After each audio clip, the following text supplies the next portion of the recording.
기도드리겠습니다. 전능하신 하나님 아버지, 오늘 또 이렇게 계속 지난주에 이어서 하나님 말씀에 대한 가르침을 공부하려고 모였사옵나이다. 하나님께서 만물을 지으셨고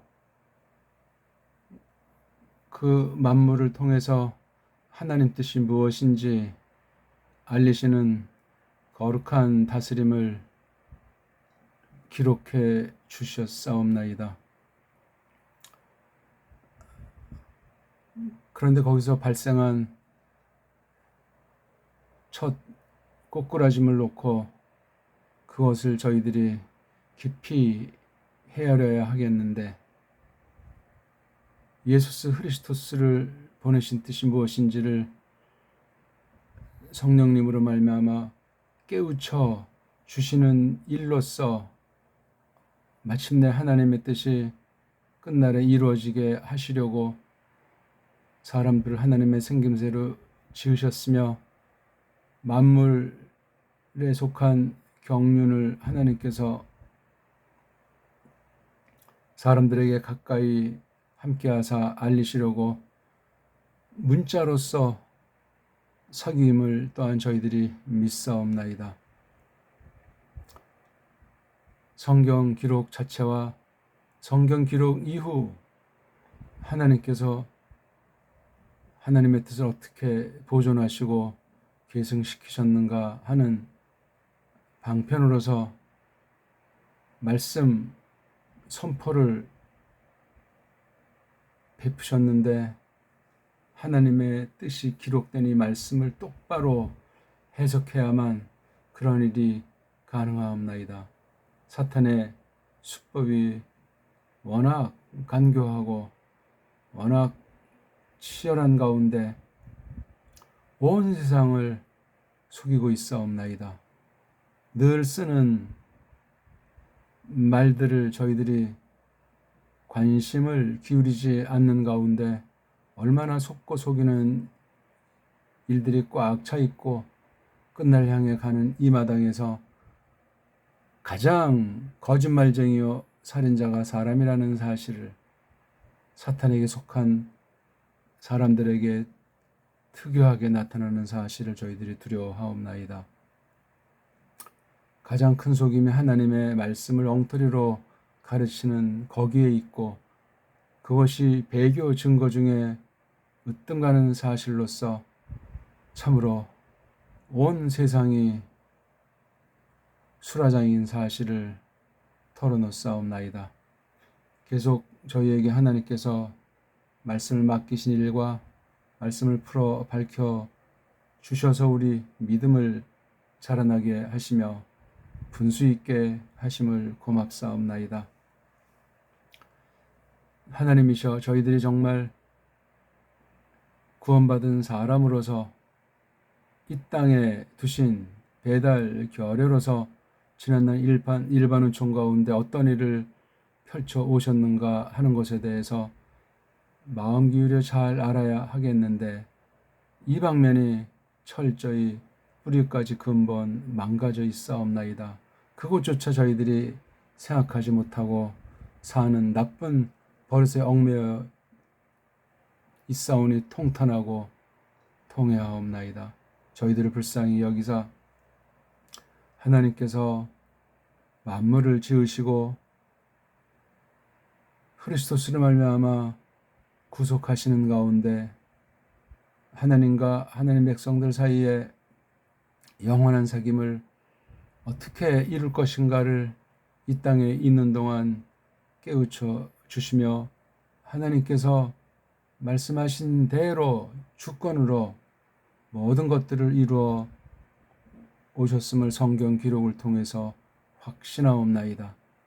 사람 보기엔 어떠하든, 우리 저마다 형편이 어떠하든 그런 것이 근본을 뒤바꿀 수 없고, 또한 저희들을 이끌어내시면서 겪게 하신 모든 일들로서 하나님의 뜻이 이루어지고 합력해서 좋음을 향해서 일하시는 하나님이라는 사실을 저희들이 분명히 깨닫고 있사옵나이다. 오늘도 지난 시간이어서 저희들이 하나님의 말씀을 알기 위한 방편으로서 성경 기록과 해석 선포라는 큰 두 틈을 가지고 계속 공부하겠사옵나이다.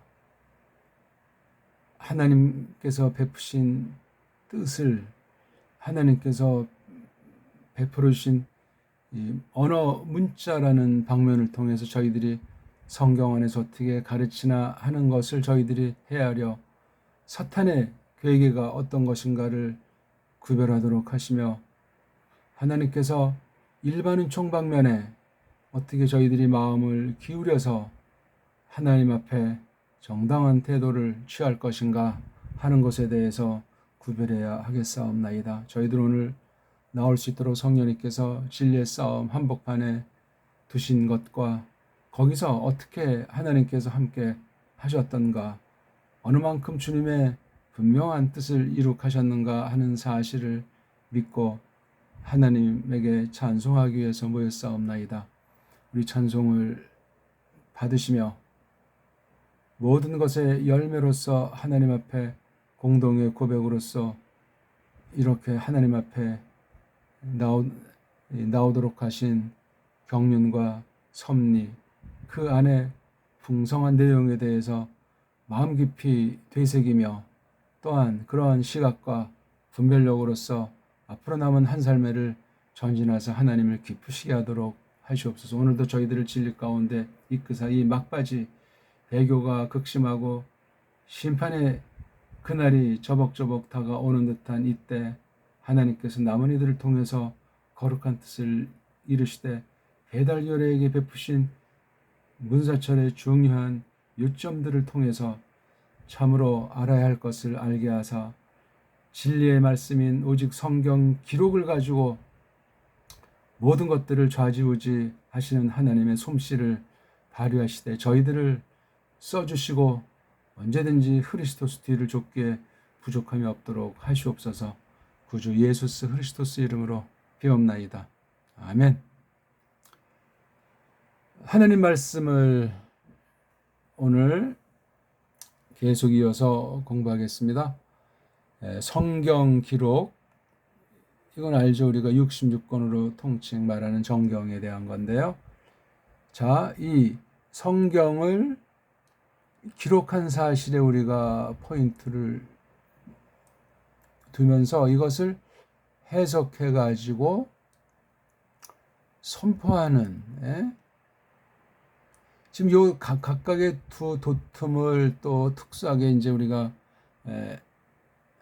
공부를 해야 되는데, 이걸 이제 어느 만큼 이걸 우리가 지난날 확립한 교리, 성경을 통한 증거를 우리가 확실히 믿고 또 풍부하게 깨닫게 해주시기를 바라는 가운데,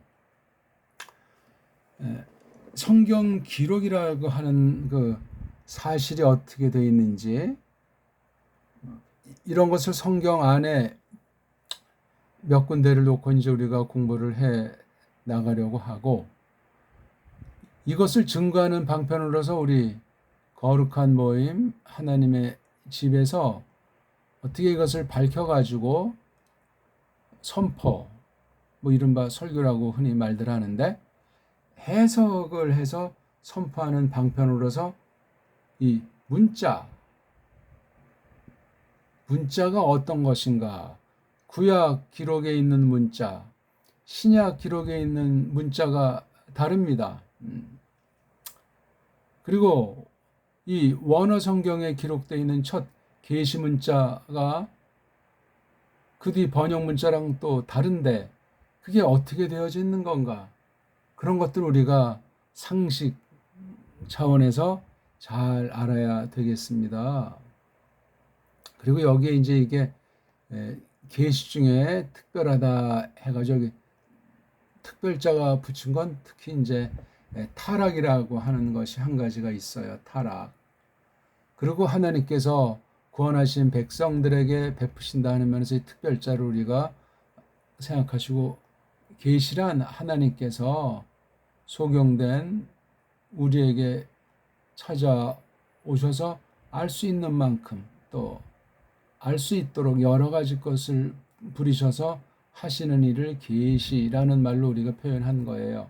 그 으뜸가는 방편이 바로 언어와 문자라고 할 수 있는 거죠. 그 뒤엔 이제 뭐 역사라든가 사상, 그다음 뭐 온갖 분야의 모든 것이 다 포함되는데 그것이 문자에 실린다는 것이에요. 근데 문자 역사가 어떻게 바뀌었는가 하는 그런 면을 오늘은 좀 이제 생각을 해보려고 합니다. 루카스 복음서랑 요한 복음서 같은 내용인데 이 두 군데를 간단히 보면서 우리가 공부를 하려고 합니다. 이런 방면은 잘 생각하지도 않고 특히 뭐 학자들이나 또는 원문을 주로 한다는 사람들의 전유물로 보통 사람들이 생각을 하고 있습니다. 말도 되지 않죠.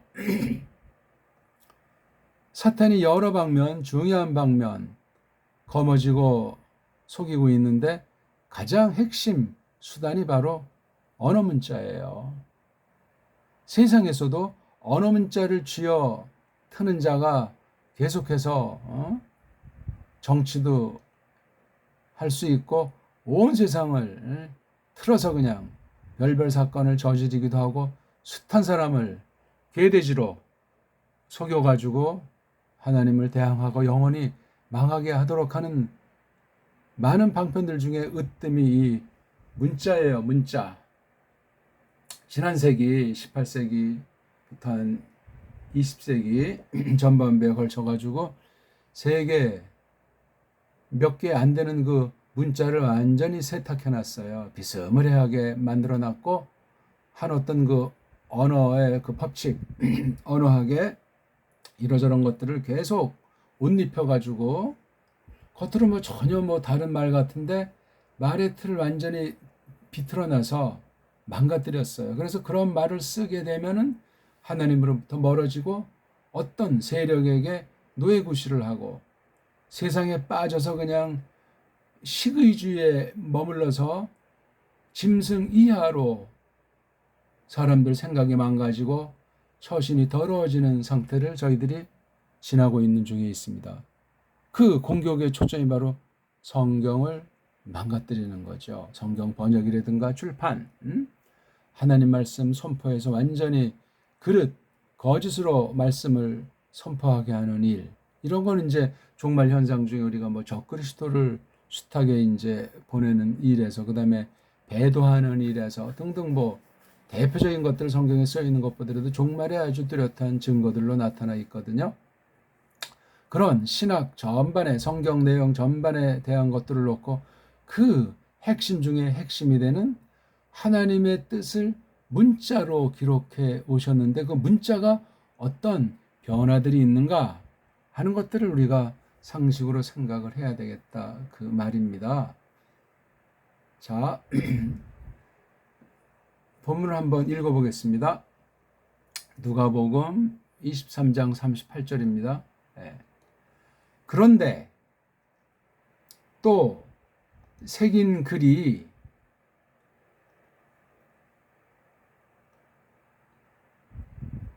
그분 후에 헬렌 말들과 로메 말들과 에베르 말들로 적은 것들로 적혀와 있는 것으로 있었노라.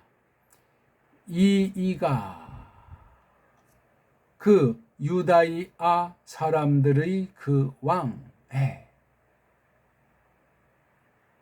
그 다음 우리 요한 본 거 우리 요한복음 19장 19절 20절 읽어보겠습니다. 그런데 또 이름표를 그 필라토스가 적었더라. 그리고 그가 그 옷걸이틀 위에 놓았더라. 그런데 그것이 적혀와 있더라. 이에수스 그 나자렛 사람 그 유다이아 사람들의 그 왕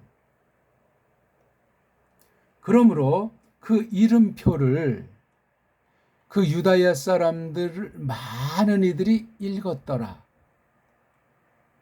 그 까닭은 그 마을 가까이 그 이에수스가 옷걸이 틀벌받은 그곳이 있었고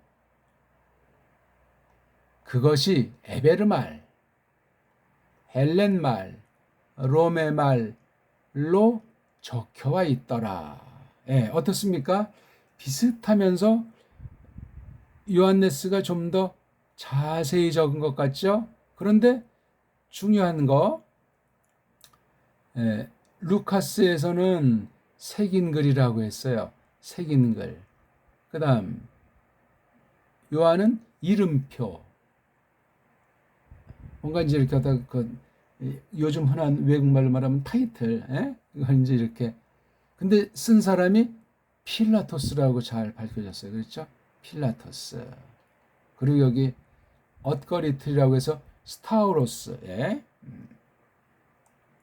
스타우로스. 근데 여기 루카스는 뭐 그냥 아주 그냥 간단히 썼어요. 그렇죠? 뭐 스타우로스라는 말도 없고 많은 유대 사람들이 읽었다는 말도 없고 근데 구별되는 게 어떤 개념이에요? 헬렌말, 로메말, 에베르말. 여기 이제 헬렌말을 제일 앞에다 뒀어요. 그렇죠? 그 다음 에베르말을 제일 뒤에 둔 게 루카스의 글인데 요한네스는 오히려 에베르말을 제일 앞에다 뒀고 로메말을 제일 마지막에 뒀어요. 그렇죠? 그래서 요 세 가지 말로 예수께서 대속의 죽음으로 하나님의 저주를 걸머지고 형벌을 받아 죽은 사실이 전제된 거기에 바로 이 3개국어 세 종류의 문자로 예수께서 어떤 사람이었는지 비아냥거리는 투든 또는 죽음에 대해서 손을 씻은 사람의 핑계가 되든 써 있는 거예요. 그게 여기 이제 이렇게 두 가지로 딱 돼 있어요. 요한네스는 이에수스 그 나자레트 사람 그 유다야 사람들의 그 왕. 근데 루카스는 이가 그 유다야 사람들의 그 왕. 그러면 두 가지로 써 있나? 그건 아니죠. 그렇죠? 3개국어로 써 있는데 두 사람이 글쓴이들이 예수께서 땅에서 하신 일을 어떻게 그리나에 대해서 이렇게 써 있는 거예요. 정작 초점은 이 언어 문제예요. 언어. 요한네스는 이렇게 복수로 써놨습니다. 복수. 여기 들.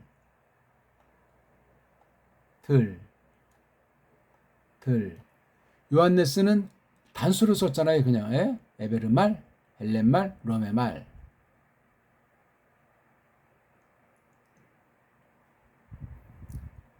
순서는 뭐 일단 그렇다고 쳐도 그러니까 이 루카스는 이 헬렌말이라고 하는 것을 앞에다가 뒀어요. 뭐 순서가 절대는 아닌데 그러니까 요런 말 차례로 이 기록한 내용이 써 있다는 건지. 그러니까 일단 루카스도 이렇게 해석을 한번 한 거예요. 루카스의 글을 제가 먼저 올린 까닭은 지난 시간에 루카스가 쓴 두 번째 글로 여겨지는 사도행전 그것을 봤기 때문에 1차 그러한 겁니다. 그리고 이제 이 특별 계시를 놓고 문자들이 어떻게 바뀌어왔나 하는 것들을 그 문자를 중심으로 공부하려면 사실 창세기부터 이것을 이제 펼쳤어야 되는데 그렇게 하지 않고 지난 시간 사도행전 2장을 대뜸 이제 놓고 깊은 해석을 한 것은 아닌데 그 말과 연속해서 오늘 이 말까지 묶어서 새겨보려고 이런 차례를 했는데 요한은 조금 그 적힌 내용이 좀 길어요. 그렇죠?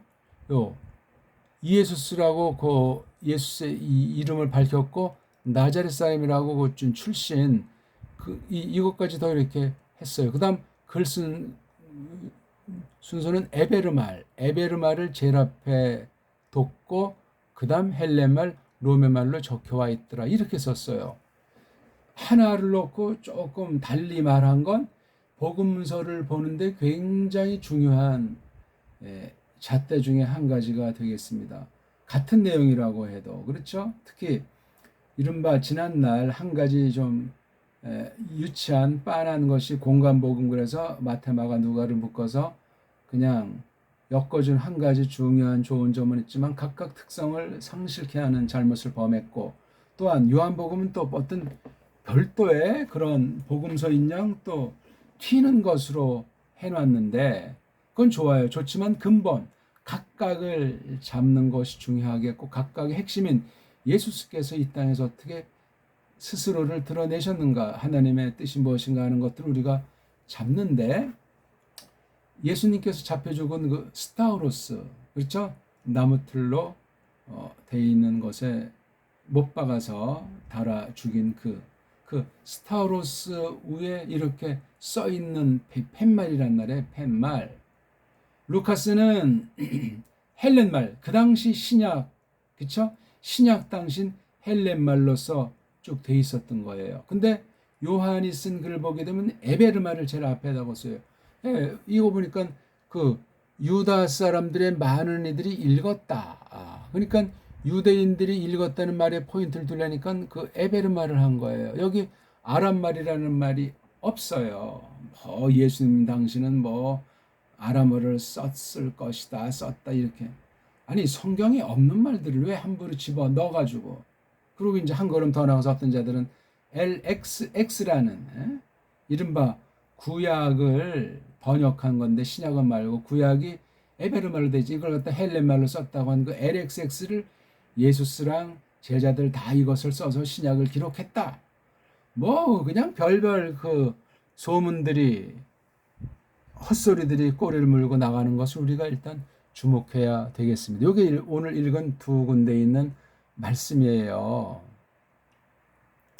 그런데 통상 우리가 알고 있듯이 히브리어, 헬라어, 라틴어 그런 말로 여기 없잖아요. 그렇죠? 헬렌 말. 헬렌을 다른 말로 이제 헬라스라고 한 군데 신약에 기록했다고 이미 말씀드렸어요. 그렇죠? 헬라스 말 또는 헬렌이라고 나와요. 헬렌. 봐요. 헬렌, 그렇죠? 헬렌, 이크, 그 다음에 오이스, 이렇게 돼 있잖아요. 헬렌이 이게 그 나라 이름, 종족 이름 아니겠습니까? 헬렌자. 이게 구약에 어디에 나오는지, 언제부터 나오는지, 아주 굉장히 궁금한 거예요, 이거요. 원판 성경에는 구약에 이 헬렌이라는 것이 음역으로 나오지 않습니다. 다른 이름으로 나오죠. 야반이라는 말로 나와요. 헬렌에 해당하는 말이 야반. 일찍이 창세기부터 나오는 이름이에요. 그 다음 또는 여기 로마하고 끊어야 되겠죠. 로마, 이크, 오이스. 로마라고 나와요. 근데 통상 로마에 대한 또 이름은 로메. 그렇죠. 로메라는 말도 써요. 로마라고 해도 가능한데 로메라고도 쓰거든요. 그러니까 이 알파랑 에타가 알파의 그 장음이 없어지고 에타로 이렇게 말을 쓴 것을 볼 수 있는데, 왜 이렇게 바뀌었는지 언어가 부패하고 타락했죠. 아무튼 로메라고 이제 나와요. 그런 이제 언어에서는 로마 이렇게 쓴 거예요. 라틴이라는 말은 성경에 나오지 않는 걸 또한 우리가 주목하셔야 돼요. 라틴 하는데 조심하셔야 돼요. 영어 성경들은 전부 라틴으로 번역해 놨어요. 로메나 로마라는 헬렌말 성경 음역하지 않았습니다. 또 하나 중요한 게 이게 에베르, 에베르 말 그러는데 이게 헬렌 신약 성경엔 이게 헤브라 그렇죠. 헤브라 하고 끊어야 돼요. 이크 오이스 이걸 봐도 참 이 루카스가 기록한 게 굉장히 신약 맛이 나면서 굉장히 정확하게 표기하려고 했어요. 봐요. 헬렌에다 이크니건 이른바 형용사 만들 때 쓰는 꼬랑지 소리 중에 하나예요. 그러니까 헬렌 사람의 그렇죠? 뭐 헬렌 사람에게 속한 하면서 이게 언어로 뒤에 이걸 붙일 때 이제 사람을 포함하면서 언어로까지 쓰는 거 그렇죠? 헬렌 사람들이 쓰고 있는 그 말들 복수로 돼 있잖아요. 오 있으니까 이것도 다 복수. 또 이것도 이제 이렇게 알파랑 이오타가 이게 음절이 갈라진다 그래서 위에 이렇게 디에레시스를 넣어서 갈라서 읽어야 돼요. 로마 더하기 이크 더하기 오이스 헤브라에 이거 지금 음역을 한 거잖아요. 이건 헬레냐 그냥 헬란 말이니까 맞고 로마 이것도 이제 헬렌 말로 음역한 건데 로마라고 여기 있었어요. 원래 로메죠 로메입니다. 그다음 헤브라 여기 헬렌처럼 앞에 모음으로 시작하는 것을 이렇게 흐라고 하는 소리가 나는 어그먼트를 붙인 거예요. 이거 편집한 아이들이 이렇게 했어요. 또 뒷날 이 헬렌 말이 어떤 격변을 하면서 또 타락하면서 이렇게 구분을 지으려고 또 이렇게 모음으로 시작하는 것을 회피하려고 이런 표시를 해놓은 거예요. 이걸 편집한 애들이 또 집어넣고 원문에 이런 표시나 기호, 액센트 표시 같은 것들이 없습니다. 자, 이렇게 3개 언어로 이크에다가 오이스, 남성, 삼격으로 이렇게 표시를 했어요. 반면에 요한은 어떻게 했죠? 헤브라까지는 맞는데 여긴 이스티를 썼어요. 그렇죠? 헤브라 이스트에다가 이자를 붙인 건지 그렇죠? 헤브라 이스티 그 다음에 헬렌 이스티 로마 이스티 이크의 오이스랑 이건 이스티랑은 좀 달라요. 그렇죠? 이것도 이제 언어를 표시할 때 쓰는 꼬랑지 이스티자를 쓰잖아요. 그렇죠? 이게 이스트 더하기 이자를 쓴 건지 그렇죠? 헬라 이스트인지 그냥 이스트라고 묶어서인지 그걸 우리가 여기서 뭐 따질 문제는 아닌데 이렇게 두 덩어리 크게는 이렇게 나와 있는 것으로 그러니까 요한은 다분히 구약 유태인을 대전제하고 쓰고 있는 걸 볼 수가 있어요. 루카스는 이방 지역 헬렌을 통해서 어떻게 크리스토스께서 뜻하신 것이 퍼지는가 하는 것을 놓고 말씀하고 있다고 볼 수 있겠습니다. 우리가 지난 시간 첫 강 보면서 작은 제목이 딴 혀들로 이야기했다 하는 말. 이 구약의 쉰째 날이 채워진 것. 그러니까 그냥 뭐 120문도가 기도했으니까 이루어졌다가 아니라 이미 예언된 것이니까 이루어진 거예요. 예언된 것을 하려니까 성령님이 감동해서 그 뜻대로 하십사 하면서 기도를 드리게 한 거예요. 개인이 무슨 은사로서 뭐 능력을 받으려고 그런 건 전혀 아니에요. 같은 성경을 놓고도 엉터리로 정반대로 해석하는 게 현실 아니겠습니까? 한두 군데가 아니에요.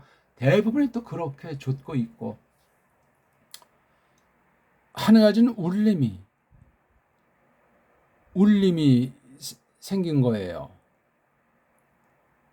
그러면서 혀들이 보인 거예요. 혀들. 우리 혓바닥 있잖아요. 또는 불이 이렇게 올라갈 때 막 이런 혀 모양. 혀들이 얼또 불마냥 갈라지더라 이거죠. 혀들이 내려 앉았잖아요. 이거 실제예요. 실제. 울림이 꽉 채웠고 그래서 모조리 거기 참여한 사람 거룩한 울림 성령님으로 채워졌잖아요. 그래서 처음으로 나타난 현상, 시작했다. 딴 혀들로 이야기하기를. 얼림이 뭐를 주시는 중이죠? 입참말 하도록 주시는 중이더라 이거예요. 그러면서 정착하고 있던 유대 사람들인데 그들이 듣고 보니까 출신들이 다양하잖아. 그 디아스포라 살고 있는 그 외국어, 그 말씨로 제게 딸린 말씨로 얘기하고 있는 거예요. 그러니까 막 얼떨떨하고 놀라고 있는 거잖아요. 17개 언어들로 한 거예요. 그 결과 그들이 하는 이야기 내용 보니까 각각의 혀들로 언어들이란 말이죠. 혀라고 나와요. 방언자라는 말이 혀예요. 혀. 내용이 이거잖아요. 그 하나님의 그 어마어마함들, 하나님의 어마어마함들이 똑같은 내용 하는 거야. 17개국 사람들이 듣는 내용이 똑같이 들었어요. 이게 처음에 있었던 성령님이 오순절에 정한 대로 이루어진 방편이었어요. 이런 현상이 나온다는 거 구약에 그렇게 자세히 되어 있지는 않지만 나타난 걸 적었어요. 이 중요한 겁니다. 구약 토라에 나오는 그 출애굽기, 레위기에 나온 이러한 절기의 문제 그 속뜻이 이렇게 이루어진 거예요. 그 이상도 이하도 아니에요. 그러니까 절기 모든 것도 전부 다 예수 그리스도께서 어떤 분인가 무슨 일을 하신가는 그것을 나타내는 것부터 출발하는 거예요. 무슨 이상한 말로 그게 아니고 똑바른 세계 17개 지역 언어로 한 거예요. 누가? 갈릴 사람들이 갈릴 사람들이 하고 있는 거잖아요. 그렇죠? 근데 거기 주변에 정착한 사람들 17군데에서 온 유다의 사람들이 들을 때 이렇게 들었는데 내용은 그 하나님의 어마어마함들 다 종교성은 있으니 그 내용인 거예요. 이게 또 통상 어떤 내용인가 또 뭐 그 연구들도 하고 하지만 아무튼 하나님의 말씀에 기록된 사실들을 하고 있는 거예요. 예? 그러니까 나타난 결과가 두 쪽으로 갈라졌다. 얼떨떨하고 갈팡질팡하는 아이들이 있고 비아냥거리는 말하는 중인 두 종류 아이들이 있었다는 얘기를 들려주고 있잖아요. 하나님의 어마어마함들이 어떤 말로 돼 있죠? 11절에 타 메갈레이아 투세우 요게 아주 핵심 우리에게 속한 혀들로 이게 바로 방언이라는 말로 번역되어 있는 거 아니에요. 이게 혀들이에요. 혀들 방언의 방이라고 하는 것은 지역 이름이에요. 이런 나라보다 큰 걸 방, 나라로 그다음 국 이건 이제 어떤 제후국 같은 조그만 거를 또 방이라고 해요. 이렇게 방국 방 이건 좀 이제 부수가 있어가지고 이런 방과 좀 다르니까 우리나라가 한문으로 쓴 그 방자라고 하는 거는 그걸 오늘날 제대로 한문학을 해서 구별짓게 알고 있는 사람들이 찾기가 어려울 겁니다. 그냥 뭐 방자 쓰고 그다음에 또 언자를 써가지고 이 방이란 뜻이 뭔지를 모르고 이것도 뭔지를 몰라요. 그냥 어떤 땅을 말할 때 이렇게 네모꼴로 하는 걸 방으로 이렇게 칭하기도 하고 어떤 나라나 또는 그런 걸 구분할 때 이런 방자도 쓰는 거 아니에요. 나라보다 더 큰 범주를 방자라고 써요. 방. 그래서 우리나라를 옛날에 뭐라고 하죠? 동방이라고 한 거예요. 동방. 성경에 동방박사라고 할 때 그 동방자가 나오지 않습니까? 구약에도 있는데 동쪽은 알죠? 우리가 동쪽. 우리 지구본을 이렇게 뭐 북쪽을 우에 놓고 남쪽을 우에 놓고 그래서 이쪽이 뭐 동쪽 서쪽 이런 지도에만 눈에 우리 익히 들어있잖아요. 서방 사고예요. 서방. 우리나라는 어떤 감각이냐면 이쪽 북극성을 중심으로 해서 이쪽을 잡고 이쪽을 남쪽을 쳤어요. 그러면 아무래도 이쪽이 동쪽이잖아요. 동쪽. 예? 그다음 이쪽이 서쪽. 맞습니까? 완전히 반대예요. 지구본이 거꾸로 있다고 생각하면은 잘못된 겁니까?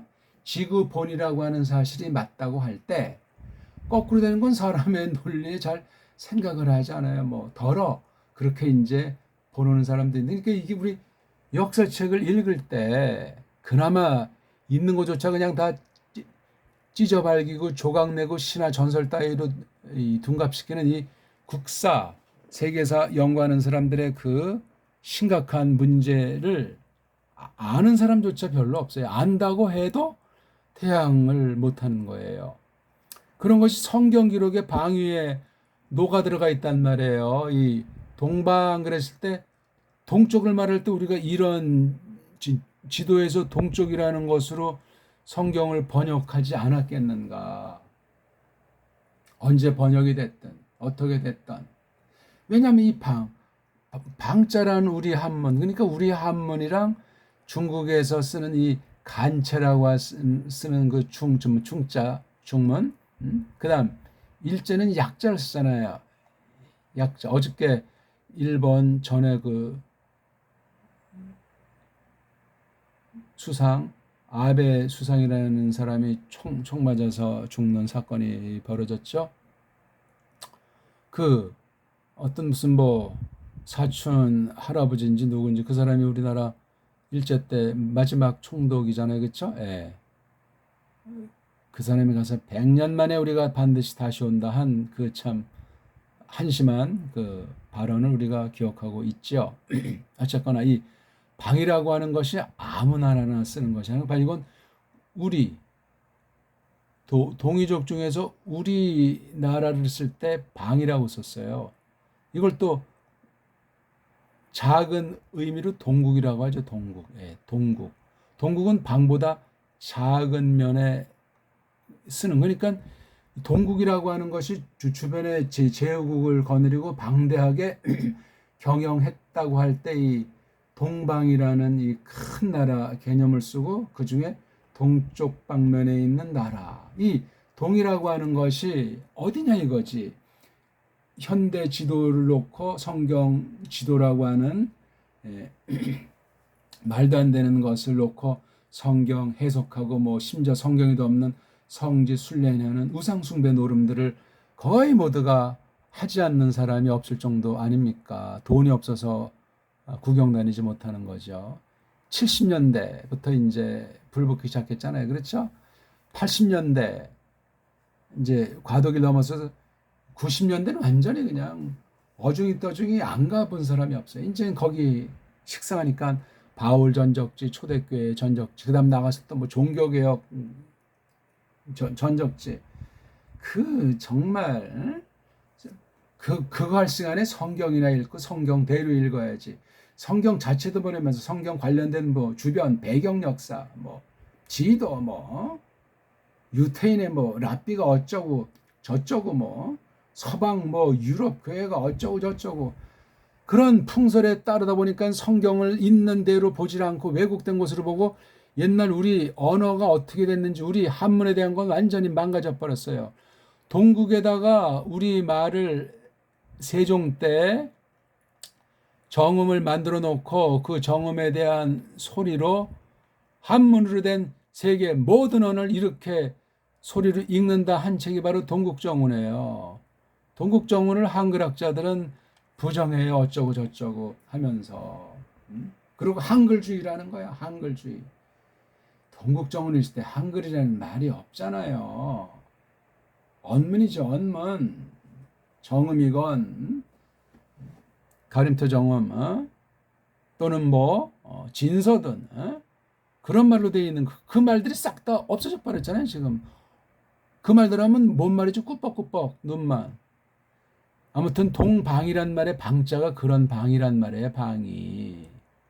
방언할 때 방이 그런 한문과 똑같은 걸로 우리 한글 번역에 썼다니까요. 이게 한글 번역의 그 방, 방언할 때 그 방자랑 동방할 때 방자가 같은 거잖아요. 근데 동방이라는 고유명사는 우리 배달결의 나라를 지칭하는 거예요. 딴 나라에 이렇게 쓴 나라가 없어요. 그것을 이제 우리나라 자체를 규명할 땐 동국이라고 한 거예요. 동국. 그래서 동국정글에서 12,000여 발음을 18,000자를 가지고 한 거예요. 우리 소리 아닌 것도 써놨어요. 왜냐하면 세계의 모든 나라 사람들을 겨냥해서 발음하는 규칙을 정한 거. 이건 이렇게 발음한다. 근데 이때 그 우리나라 한문 발음이랑 지금 천자문을 위시한 이런 데 발음 중엔 변질된 게 많아요. 지금 여긴 대한민국이지 세종이 있었던 동국, 동방, 동국정운의 후민정운과는 다른 소리들을 하고 있는 거예요. 변질된 소리를. 한글 성경이 그런 한글이에요. 그걸 지금 우리가 알 수 있는 만큼 조금 규명을 해보자 하는 이야기를 하고 있는 중입니다. 말을 참 할 얘기는 방대하고 조금씩 풀어 나가는 중에 있습니다. 아무튼 지난 시간에는 다른 혀들로 얘기했다는, 그러니까 이게 지금 오순절 구약을 전제한 거예요. 구약. 그리고 유대인들의요 모든 결례들이 떠받들고 있는 굉장히 그 나름대로 구별되고 뭔가가 있는 그런 사람들이 있었다는 거죠. 17개국 언어로 하는 거예요. 갈릴 사람들 120명쯤 되는 사람이 갈릴 방언. 시골이죠, 시골. 갈릴 출신이면 지도에서 보기를 북쪽 지역이잖아요. 지금 남쪽 지역 그 예루살렘에서 벌어진 거예요. 그럼 그 당시 토세가 갈릴 방언인가? 사람들이 쓰는 말이에요. 그냥 입말. 새로운 말이 아니에요. 무슨 이상한 샬라샬라가 아니올시다예요. 성경 읽고 다시 읽어 보라고 해. 사도행전 2장 1절에서 13절. 이 언어라는 것을 그렇게 다른 혀들, 그렇죠? 예. 갈릴 말이지만 그러니까 다른 혀들로 이야기한 거예요. 이야기 이름 사람이 주고받을 수 있는 말이라는 이야기지요. 우리가 외국어 들으면 샬라샬라로 들리잖아요. 그걸 공부한 사람 서로 통역도 하고 또 이렇게 얘기를 할 수 있어요. 이 성령님을 크게 들었어요. 성령님 무슨 이상야릇한 병이나 고치고 신비한 그런 걸 말하는 것이 아니고 왜 쉰날이 딱 채워지는데 갑자기 이런 일이 생겼냐. 울림 에코 같은 것이 하늘로부터 바람 모양 죄어치는 바람이 움직이는 것처럼 혀들이 막 본 거예요. 이건 또 혀는 불마냥 갈라지는 혀들이 내려앉고 있는 거예요. 한 사람 한 사람 위에. 야, 이건 역사 일의 단어적인 사건이에요. 이거요. 그래서 성령님이 이렇게 가지고 이 하나님의 어마어마함들을 17개 혀들로 얘기하고 있는 거예요. 이걸 17개 출신의 디아스포라 있는 그 사람들이 다 튀교도 있고 같이 왔겠지. 이런 사람들이 듣고 알고 있는 거예요. 내용을. 구약에는 없었던 일이에요. 그러니 이게 17군데로 복음이 예수스의 말씀이 새 언약의 말씀이 전파가 되는 거죠. 종말이 이제 급격히 대종말을 향해서 역사가 진행하는 거예요. 이랬을 때 세상은 또 어떠했겠는가 이거예요. 우리가 성경 알지만 초대 신약 초기에 대한 핍박사가 구약에 이어서 사도행전에 얼마나 놀랍게 기록되어 있어요. 성경 보는 관점이, 교회에 대한 태도랑 자세가 달라져야 돼요. 이게 신약을 기록하기 전에 구약을 마감하면서 예수께서 하늘로 가신 뒤에 열흘 만에 벌어진 대사건이었어요. 그러니까 신약의 복음서 기록을 놓고 그 뒤에 전체를 서신이라고 했을 때 이 둘 관계를 알아야 돼요. 관계. 서신에 써 있었을 때 교회 상태랑 세상 상태가 어떠했는가 읽어야 돼요. 복받아라가 아니에요.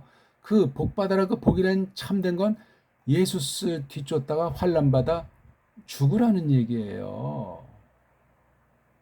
세상에서 나그네로 살고 구약 성도들도 그렇게 살았으니 너희도 그렇게 살아야 되지 않느냐. 그게 히브리서 가르치는 핵심이에요. 핵심.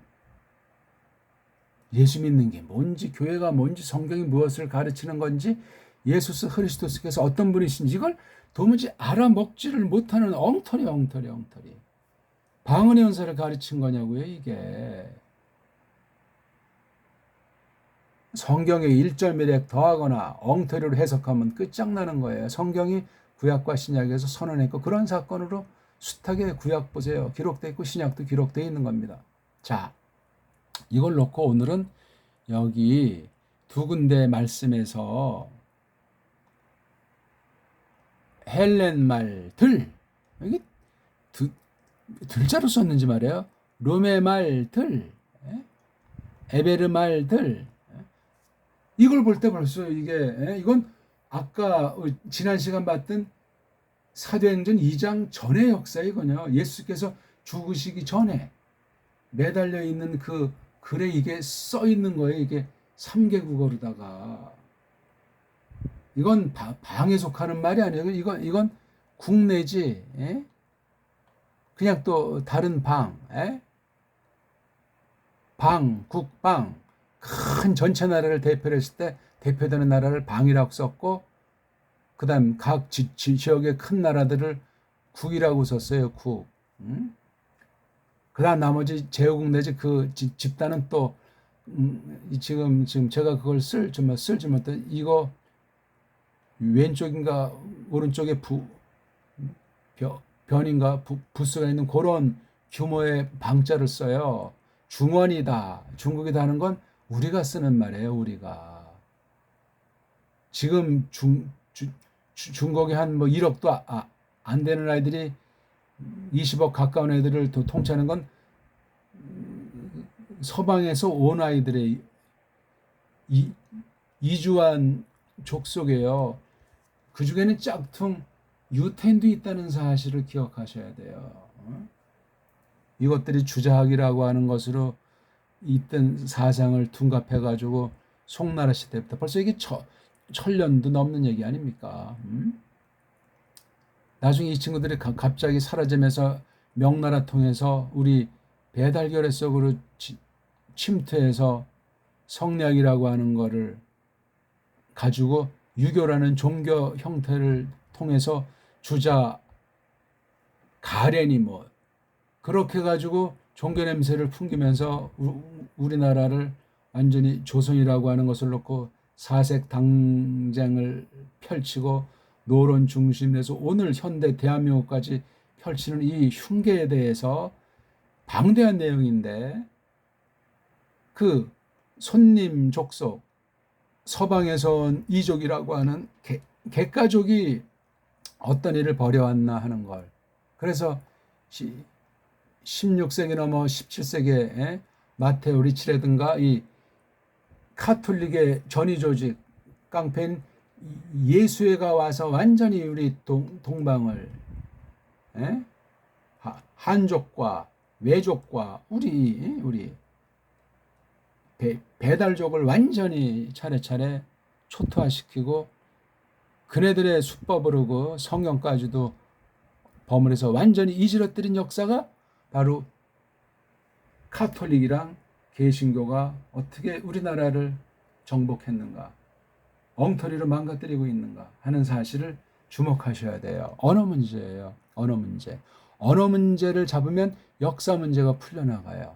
그러면 언어와 역사 문제가 풀려나가면 문명사가, 인류 문명사가 새롭게 보이는 거예요. 아울러 세계사의 흑막도 드러나게 되는 거지. 이거를 갖다가 조작한 자들이 있다면 이것을 지키려고 온갖 수단을 지금 부려가지고 자꾸만 세뇌를 시켜서 온 세계 시민들이 지금 뭐가 참인지 뭐가 거짓인지 알 수 없이 돌아가는 때를 맞이하고 있는 거예요.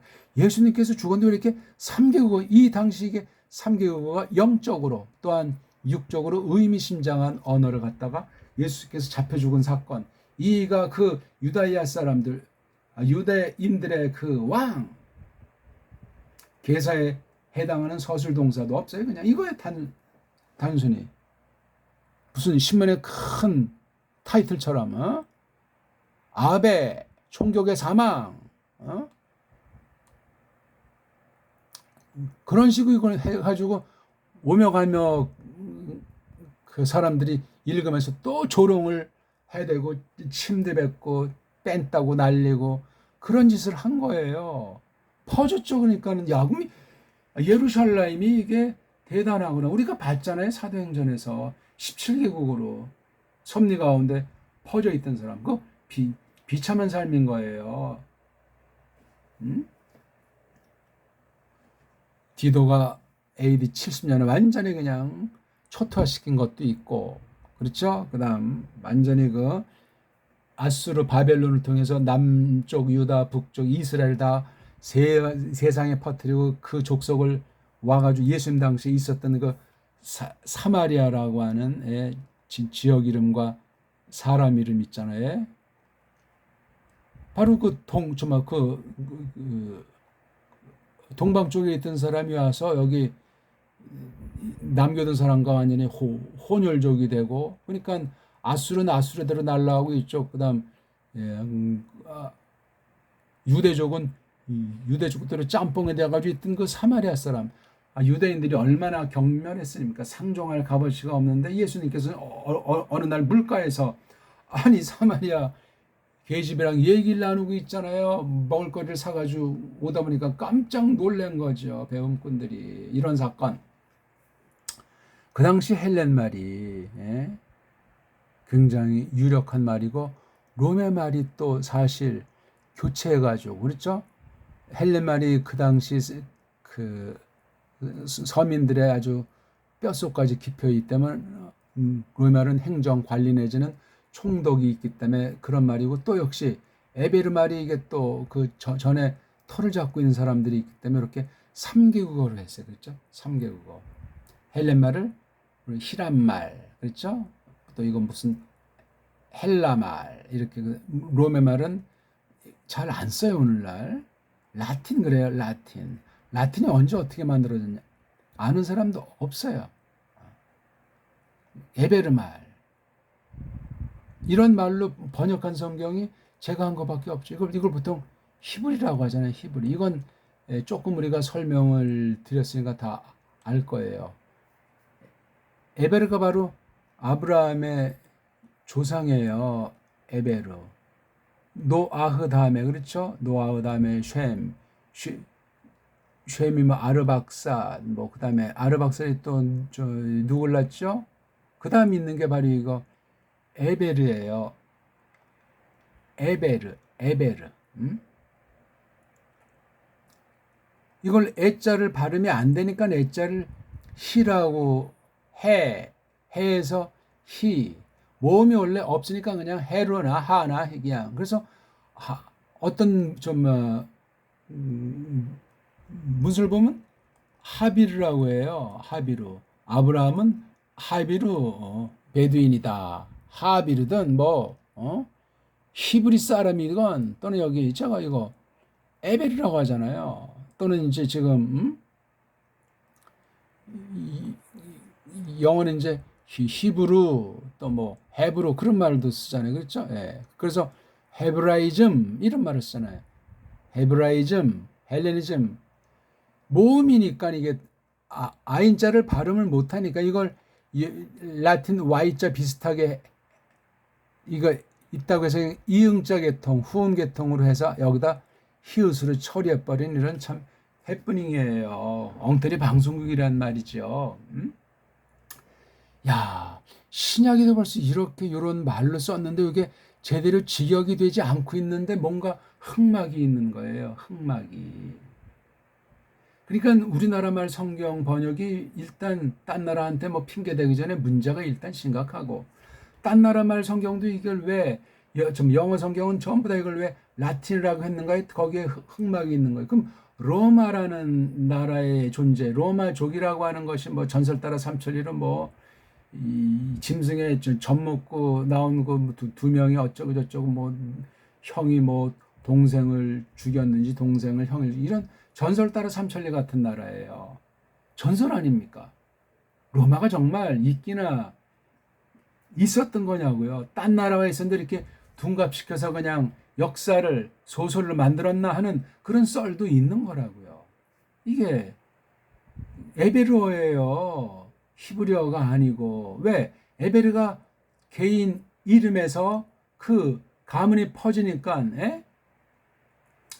이미 다 간단히 말씀드린 다른 거 한번 찾아 보세요.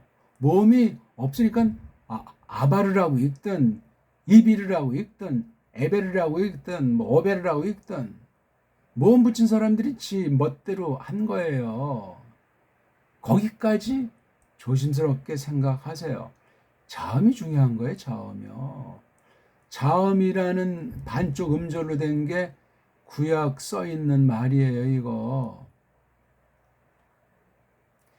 이게 이제 퍼져가지고 집안이 되면은 여기다 요드자를 붙이는 거예요. 그래서 에베르에다 이게 이제 뒤에 이걸 이자를 읽는다. 이것도 사람들이 쓴 거예요. 요거는요. 이 하나 둘셋네 글자 말고는 이건 모음굿이라는 걸 썼다. 그러니까 에베르에다 이자 붙인 거예요. 에베르이, 예. 에베르이. 연독하면 에베리가 되겠죠. 그렇죠. 이게 애자니까 이게 애자.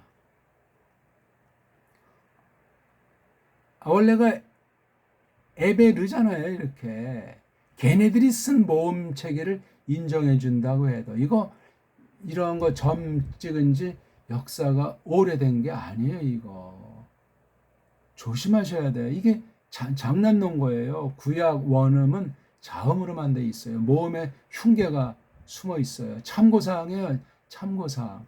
참고 잘못하면 유대주의자 노예가 돼요.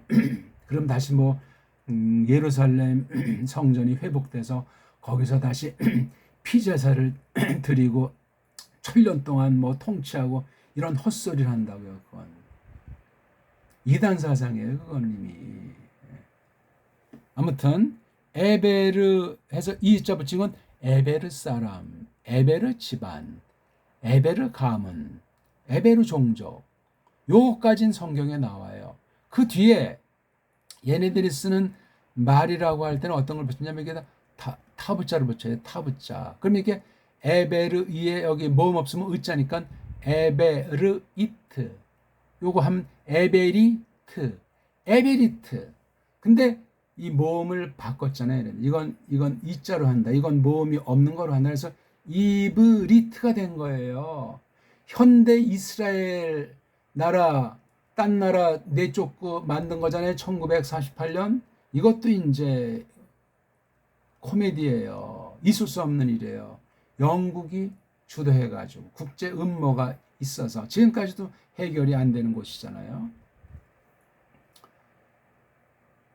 그래서 1898년부터 들리는 소문은 어떤 사람이 혼자 성경에 있는 이 글자를 갖다가 단어부터 해서 만들어서 쓰던 것이 퍼져가지고 이제 두 세대 50년 만에 나라를 세우면서 이브리트를 그러니까 현대 이브리트라고 해요. 현대 히브리어.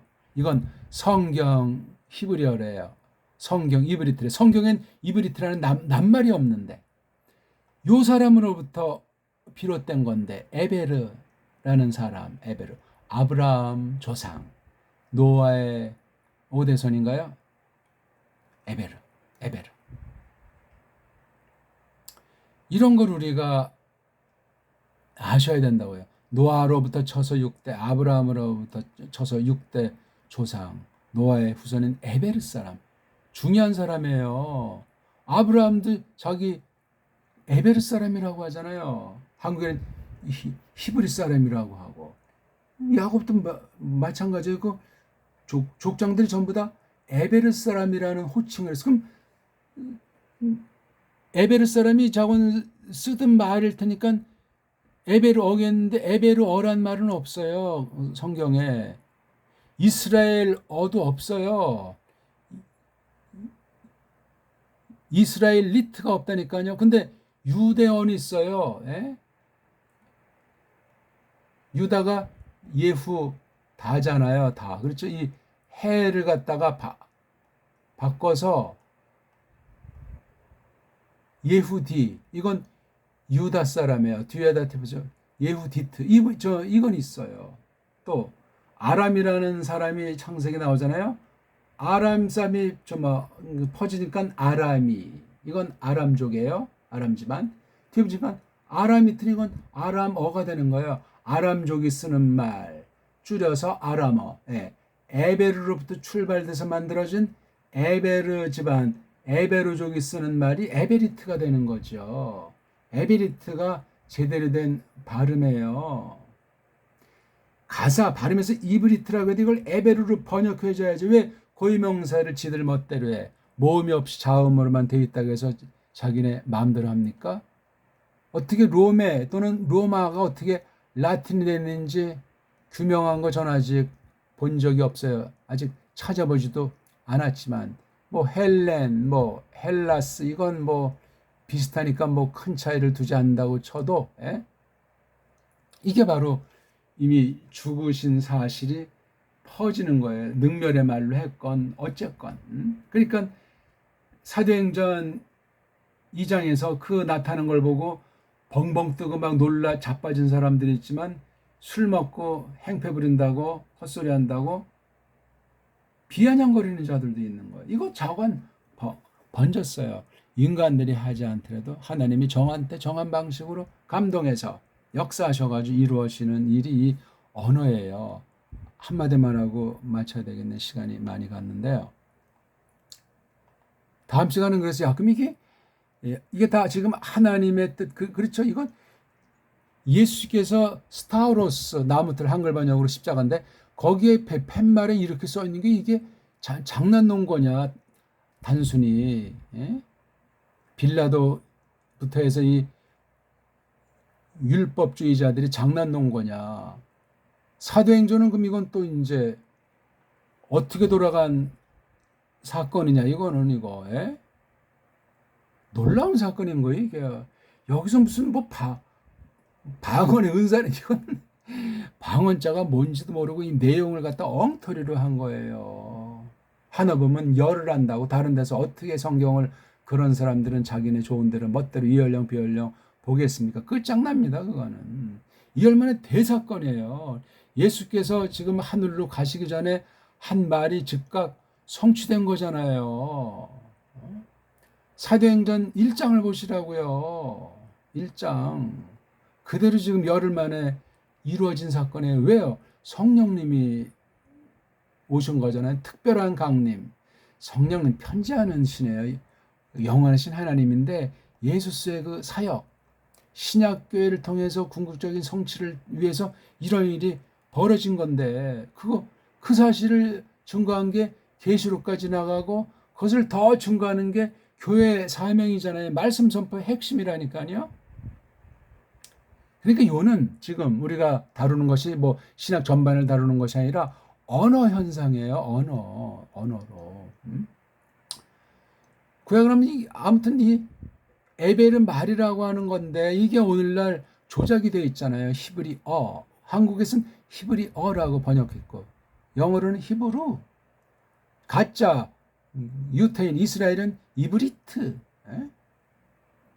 에베르라고 분명히 그 모음부호를 붙인 걸 쓴다고 해도 에베르 사람들이 쓰는 말이에요. 아브라함도 에베르어를 쓴 거잖아요. 그러면 이 에베르 쓴 말 그 이전은 모르겠잖아요. 일단 그걸 우리가 또 이제 다음 시간들에 이제 차차 규명해 나가려고 그래요. 지금 하나님의 뜻이 써 있는 언어들을 우리가 지금 공부하는 시간에 언어들, 특별 계시를 쓴 언어들을 알아야 되겠단 말입니다. 예?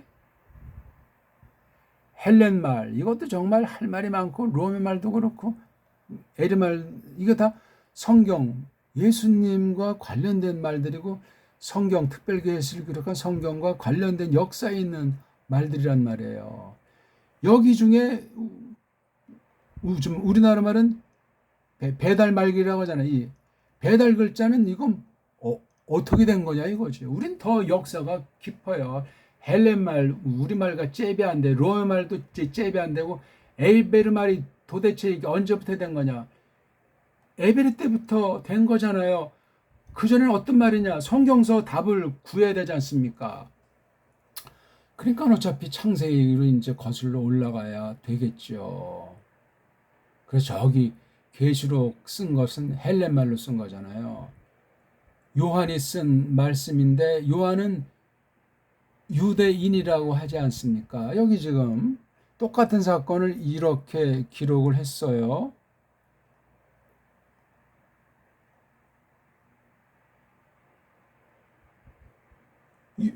요한이 이렇게 했잖아요. 에? 필라토스가 썼다고 이런 내용으로 이예수스 그 나자렛 사람 유대인들의 왕이라고. 에베르 말, 헬렌 말, 로메 말, 라틴을 제일 마지막으로 돌렸어. 이게 순서야. 역사 순서. 에베르 말이 먼저 있었고, 그 다음 헬렌 말이 나타났고, 그 다음 로메 말. 맞죠? 아니, 그 당시 뭐, 미츠라임, 아이기프토스, 애굽도 아주 세계적인 나라고, 또, 이스라엘 땅 북쪽에 있는 그, 아랍 문자도 있고, 더 고대로 가게 되면 수메르어, 뭐 해쪽 서거, 엘람 말, 뭐 아수르, 바벨론 말, 아주 대단한 말들이 많아요. 우리나라 말들과 어깨를 같이 하는 이 수메르어, 세계어에 지금 아주 눈도장을 찍고 있다는 것을 우리는 이 수메르어의 원조예요. 우리 정음이라고 하는 게. 가림토 저금부터 해서 그 전까지 올라가는 우리의 그것이 뿌리가 그렇습니다. 현재 변질된 한글이라고 하는 것에 숨을 헐떡이듯 남아있는 그 일말의 그 생명의 씨앗에 속한 우리 언어, 우리 문자랑 같은 거예요. 한글이 아니라 정음이죠, 정음.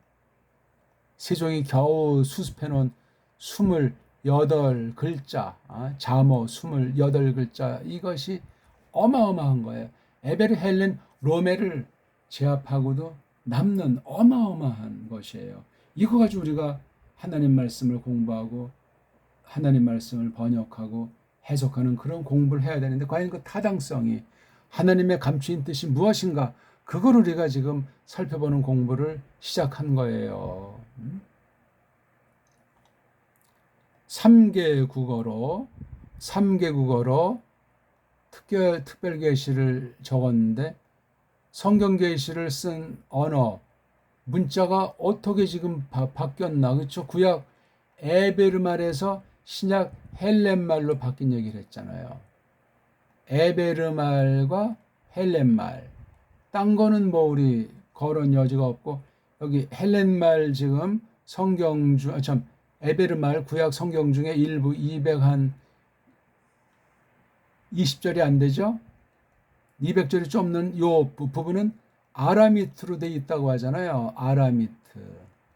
아람 문자. 근데 딱 보면 히브리어랑 똑같아요. 남자들 거의 다 똑같고 모음만 조금 차이 나는데 모음은 아라미트는 아자를 많이 써요. 아자. 추정컨대 현대 히브리어 그 영향으로 손본 성경 히브리어라고 하는 그 성경 에베르 문자는 아자를 많이 없애버렸어요. 그걸 애자나 뭐 오자 다른 거를 많이 바꿔놓는 조작을 하지 않았나 저는 그렇게 생각하는 거예요. 이건 자유주의 신학자들이 원문 비평으로 뜯어고치는 그런 성격의 이야기가 아니라 자음 문자면 자음 문자로 에베르 그냥 두라는 거예요. 이게요. 그리고 모음 발음을 에베르라고 지나치게 강조하지 말란 말이에요. 그냥 섭리로 넓게 봐서 섭리 가운데 이렇게 에베를 하고 했다가 이걸 보존해야 될 거다. 그럼 이건 또 뒤에 뭘 붙이면 에베리가 아니고 이브리 그렇게 바꾸면 원형에서 자꾸 벗어나고 이 소리를 바꾸는 걸 중에 또 없는 모음 기호라고 붙여서 이걸 또 소리를 바꾸면 소리가 바뀌면 뜻이 바뀌어요. 왜 소리가 바뀌었냐? 문자가 바뀌었다는 거예요. 에? 제가 늘 말하지만 뜻이 소리가 글자로 연결되는데 문자를 비틀어 버리면 소리가 달라져요. 소리를 비틀어 버리면 있는 문자도 또 달리 보게 되고 그럼 뜻이 바뀌어요. 뜻이 요게 현대 그 원문 비평 원어 연구하는 사람들이 주도하고 있는 거예요. 그래서 각 나라 번역 성경이 자꾸 망가지는 거예요. 각 나라 번역 성경 망가지기 전에 18세기에서 24세 세계 문자를 다 그냥 바꿔버렸어요. 변질시켰다고요.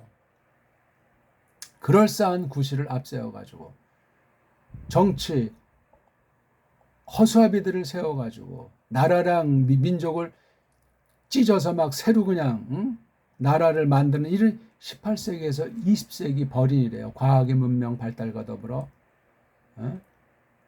계몽주의 등등 인간의 부패한 이성을 앞세워가지고 이 언어 문자를 조작해가지고 성경 번역 엉터리자들이 원문을 쥐어 틀어가지고 로마 카톨릭이건 개혁교육은 다 한 통속이 돼가지고 벌어지고 있다. 그렇게 가면이 말씀드릴 수가 있어요. 그러니까 초대교회 때 바른 선생 특히 깔뱅 그런 아주 바른 사람들의 그 글을 통해서 그 글 가운데 원문 성경 또 성경 번역을 성경 해석을 어떻게 했는가 그걸 잘 알아야 되는데 깔뱅 한 명의 글을 제대로 본 사람이 없습니다.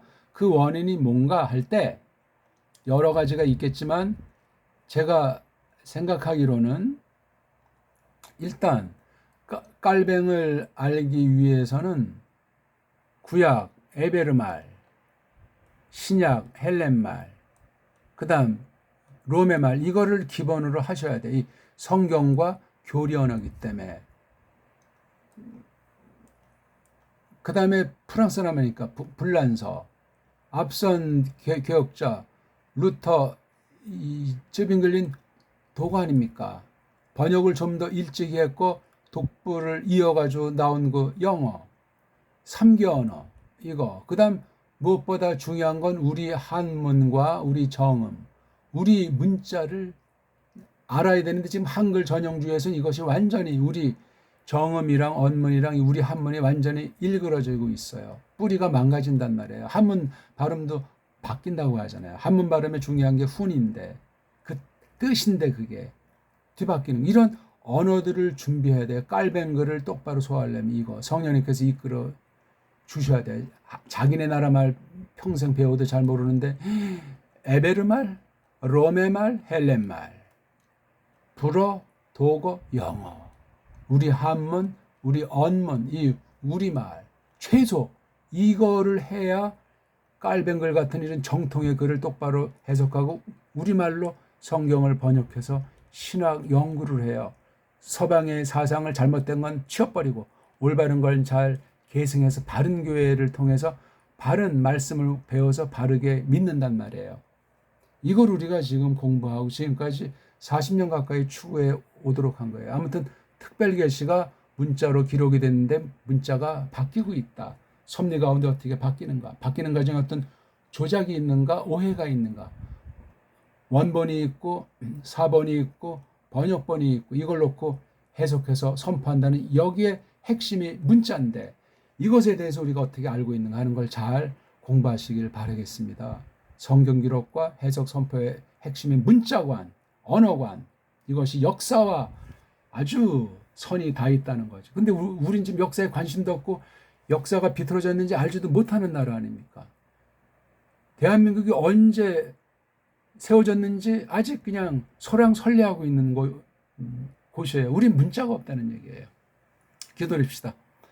하나님 아버지, 오늘도 저희들이 한 걸음 조금 더 전진해서 지난 시간 공부했던 사도행전에 나타난 방언의 역사, 성령님께서 강림한 역사, 예수님께서 예언한 성취 역사를 통해서 17개 국어로 하나님이 어마어마하다는 사실을 노래한, 이야기한, 증거한 그 사건을 보면서 조금 앞선 예수께서 스타우로스 나무틀에 달리셨을 때 필라토스가 쓴 팻말에 3개 국어로, 세 언어로 그 비아냥거리는 말과 인본주의 획책하는 그 언어로 표기한 그 뜻을 조금 새겨보면서 지금 우리가 현대 성경에 대해서, 또한 원문 방면에 대해서, 신학의 방면에 대해서 언어들이 얼마나 혼탁하게 되어 있고, 세계를 거머트는 사탄이가 세계 남에 있는 20여 문자를 어떻게 속여서 세탁했는가, 왜곡했는가, 세상 언어학의 노예로 만들어서 일괄되게 통치하는 수법 있는 방식으로 하는 그 부패한 한 면을 저희들이 조금 짚어봤사옵나이다. 지금 우리나라 언어관이 어떻게 일그러져 있는지 아느니 참 적사옵나이다. 똑바로 해서 옛날 말 또한 부패했는데 부패한 걸 성령님께서 똑바로 씻어 주시고 믿는 사람들에게 그 말씀을 맡겨서 하나님 말씀을 똑바로 알 수 있도록 원문에 대한 것이건 번역 성경에 대한 것이건 해석, 선포하는, 가르치는 말씀이건 똑바로 알 수 있도록 하나님이셔 사탄이 원문에 대한 조작을 저희들이 분별해낼 수 있도록 해주시고, 하나님 섭리 가운데 두신 우리 최고의 언어라고 일컬어지는 우리 배달 글자에 대해서 공부를 똑바로 할 수 있도록 긍휼을 베푸사 하나님의 뜻을 알고 하나님을 영화롭게 하도록 하시며 마지막 때 큰 속임을 분별해낼 수 있도록 써 주시옵소서. 구주 예수스 그리스도스 이름으로 비옵나이다. 아멘.